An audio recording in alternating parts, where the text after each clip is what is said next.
दोस्तों, जर्मनी वो देश है जिसका साइज भारत के तमिलनाडु जितना है, लेकिन फिर भी दूसरे विश्व युद्ध के दौरान ये देश आधे से ज्यादा यूरोप पर कब्जा करके बैठा हुआ था। कुछ लोग तो ये भी मानते हैं कि अगर हिटलर ने रूस पर हमला ना किया होता तो वो पूरे यूरोप पर कंट्रोल कर रहा होता। ये अचीवमेंट इसलिए भी खास है क्योंकि हम आज के रूस और यूक्रेन के वॉर को देख रहे हैं, जहाँ पुतिन अभी तक यूक्रेन जैसे छोटे से देश पर कब्जा नहीं ले पाए, और वो भी तब जब रूस को दुनिया की टॉप मिलिट्री फोर्सेस में से एक माना जाता था। तो आखिर कैसे जर्मनी ने कारनामा करके दिखाया, आज यही जानने की कोशिश करेंगे इस वीडियो में, तो अंत तक बने रहेगा। अगर हम उस वक्त के जर्मनी को देखें तो जंग जीतना तो छोड़िए, कोई भी ये नहीं कह सकता था कि जर्मनी किसी वॉर को लड़ने के काबिल है, क्योंकि 1918 में पहला विश्व युद्ध खत्म हुआ था और फिर साइन हुई थी ट्रीटी ऑफ वर्साई, जिसके मुताबिक जर्मनी ने पहले विश्व युद्ध में अपनी गलती कबूली थी और उन्हें फिर यूरोप के अलग अलग देशों को हर जाने के तौर पर $20 बिलियन चुकाने पड़े थे। इस पेमेंट के कारण जर्मनी की हालत बहुत बुरी थी, क्योंकि वॉर के बाद उन्हें अपनी इकोनॉमी भी दोबारा से खड़ी करनी थी, लेकिन उनके पास पैसे ही नहीं थे। ऐसे में उस वक्त की वेमर सरकार ने ज्यादा नोट प्रिंट करना शुरू कर दिए, और हम सभी जानते हैं कि जब कोई देश इस तरह से करेंसी प्रिंट करता है तो क्या होता है। जर्मनी में वही हुआ और बहुत ही बड़े लेवल पर इन्फ्लेशन आ गया, और ये इतना खतरनाक था कि $1 की कीमत इस वक्त 4.3 ट्रिलियन जर्मन मार्क तक पहुंच गई थी।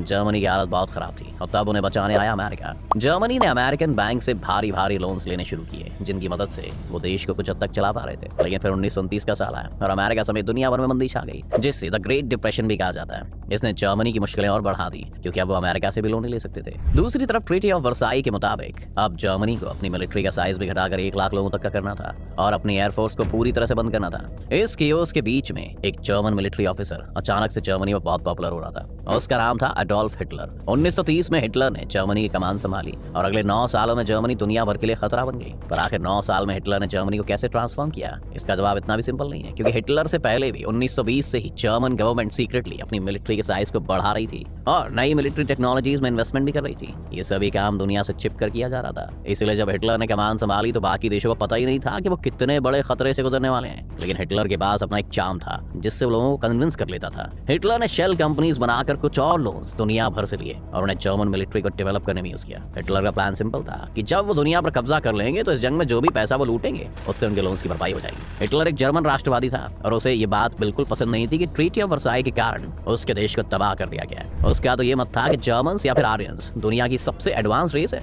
उन्हें ही दुनिया पर शासन करना चाहिए। हिटलर ने अपनी मोटिवेशंस और अपने चार्म को मिक्स करके एक ऐसा कॉकटेल बनाया जो दुनिया को अगले महायुद्ध तक ले गया। लेकिन आज हमें हिटलर जैसा लगता है, वैसा तब के लोगों को नहीं लगता था। उदाहरण के तौर पर यूं तो जर्मनी 1 लाख से ज्यादा सोल्जर्स नहीं रख सकता था, लेकिन 1935 में उनकी फौज में 3 लाख से ज्यादा सोल्जर्स थे और एक एयरफोर्स भी थी जिसके पास 2500 से ज्यादा कटिंग एज वॉर प्लेन्स थे। लेकिन हिटलर ने इन्हें छुपाया नहीं। हिटलर ने दुनिया को अपनी आर्मी दिखाने के लिए फ्रीडम टू रीआर्म रैली निकाली और साथ ही दुनिया को इस बात के लिए कन्विंस भी कर लिया कि चाहे उन्होंने रूल्स तोड़े हैं, लेकिन ये आर्मी उन्हें यूरोप में शांति बनाने के लिए इकट्ठा कर रखी है। हैरानी की बात तो यह है कि यूके, फ्रांस और बाकी सभी देश ये बात मान भी गए। एक वक्त तक जर्मनी की इंडस्ट्री भी दोबारा खड़ी होने लगी थी। वहां पर BMW जैसी नाजी कंपनीज प्रोग्रेस कर रही थी, जिन्होंने दुनिया को भी हिटलर का दीवाना बना दिया। अमेरिका से लेकर यूरोप के बाकी देशों में खुले तौर पर लोग हिटलर का समर्थन करने लगे थे और अपने पॉलिटिशियंस को हिटलर से सीखने की नसीहत देते थे। लेकिन ये सब 1939 में बदल गया, जब हिटलर ने पोलैंड पर हमला कर दिया। इस वक्त हिटलर की आर्मी का साइज 3 लाख से बढ़कर 40 लाख तक पहुंच गया था। इसके 2 दिन बाद फ्रांस और यूके ने जर्मनी के खिलाफ वॉर डिक्लेयर कर दी। लेकिन अगले 2 साल तक हिटलर ने फ्रांस, ग्रीस, नॉर्वे, लग्जमबर्ग और न जाने कितने ही यूरोपियन देशों पर कब्जा कर लिया, क्योंकि उसके पास बेहतर प्लान था। अभी तक ज्यादातर यूरोपियन फोर्सेस पहले विश्व युद्ध के तरीकों से लड़ रही थी, जिसमें ट्रेंचेस में रहकर फाइट की जाती थी। लेकिन हिटलर की आर्मी में टैंक्स और प्लेन्स का बहुत बड़ा रोल था,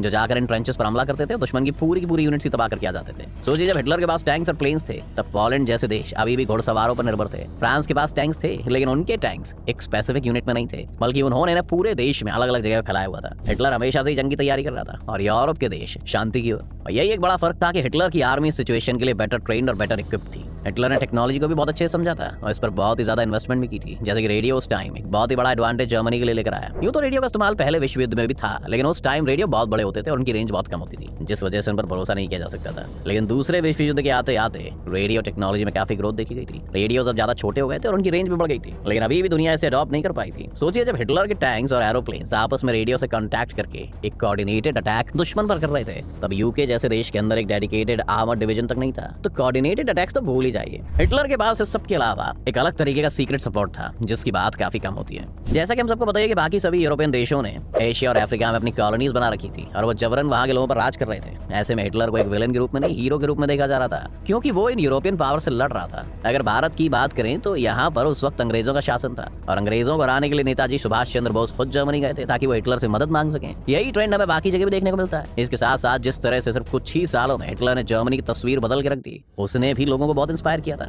यहाँ पर यह बताना भी जरूरी है कि इस समय तक ज्यादा लोगों को ये बात पता नहीं थी कि जर्मनी में तब ज्यूस के साथ क्या हो रहा है। जब दुनिया को ज्यूस के साथ हो रहे अत्याचार के बारे में पता चला तब जाकर लोगों ने हिटलर का समर्थन करना बंद किया। एक आखिरी चीज जो हिटलर को लीड हुई वो था उसका ओवर कॉन्फिडेंस। लगभग आधे यूरोप को अपनी मुट्ठी में करने के बाद हिटलर को लगा कि अब वो रूस या उस वक्त के सोवियत यूनियन से भी लोहा ले सकता है और उसने सोवियत यूनियन के खिलाफ ऑपरेशन बारबाडोस लॉन्च कर दिया। लेकिन यह हिटलर की सबसे बड़ी गलती साबित हुई। हिटलर का हमला सर्दियों में हुआ था और सर्दियों में यूक्रेन और रूस का हमला करना मतलब खुद की मौत को दावत देने जैसा है। और हुआ भी वही। हिटलर की आर्मी को यहाँ पर मुंह की खानी पड़ी और अब सोवियत यूनियन जैसी महाशक्ति को इस वॉर को घसीटकर जर्मनी ने अपनी खुद की कब्र खोद दी थी। इसके साथ साथ जर्मनी के साथ ही जापान ने अमेरिका पर हमला कर दिया और वो भी अब इस युद्ध में शामिल हो गए। अमेरिका उस वक्त एक इकोनॉमिक सुपर पावर बन चुका था और इस वॉर में उनके पास वो सारे रिसोर्सेज थे जो जंग को खत्म करने के लिए काफी थे। सर आगे कहानी तो आप जानते हैं कि क्या हुआ, पर क्या आप चाहते हैं कि इस पर भी हम एक डिटेल वीडियो बनाएं कि हिटलर की मौत अभी भी रहस्यमयी क्यों है और क्यों कुछ लोग मानते हैं कि हिटलर को कभी पकड़ा नहीं गया बल्कि वो अर्जेंटीना भाग गया था। तो हमें कमेंट्स में जरूर लिखें। तो उम्मीद है आपको आज के इस वीडियो में काफी कुछ नया सीखने को मिला होगा।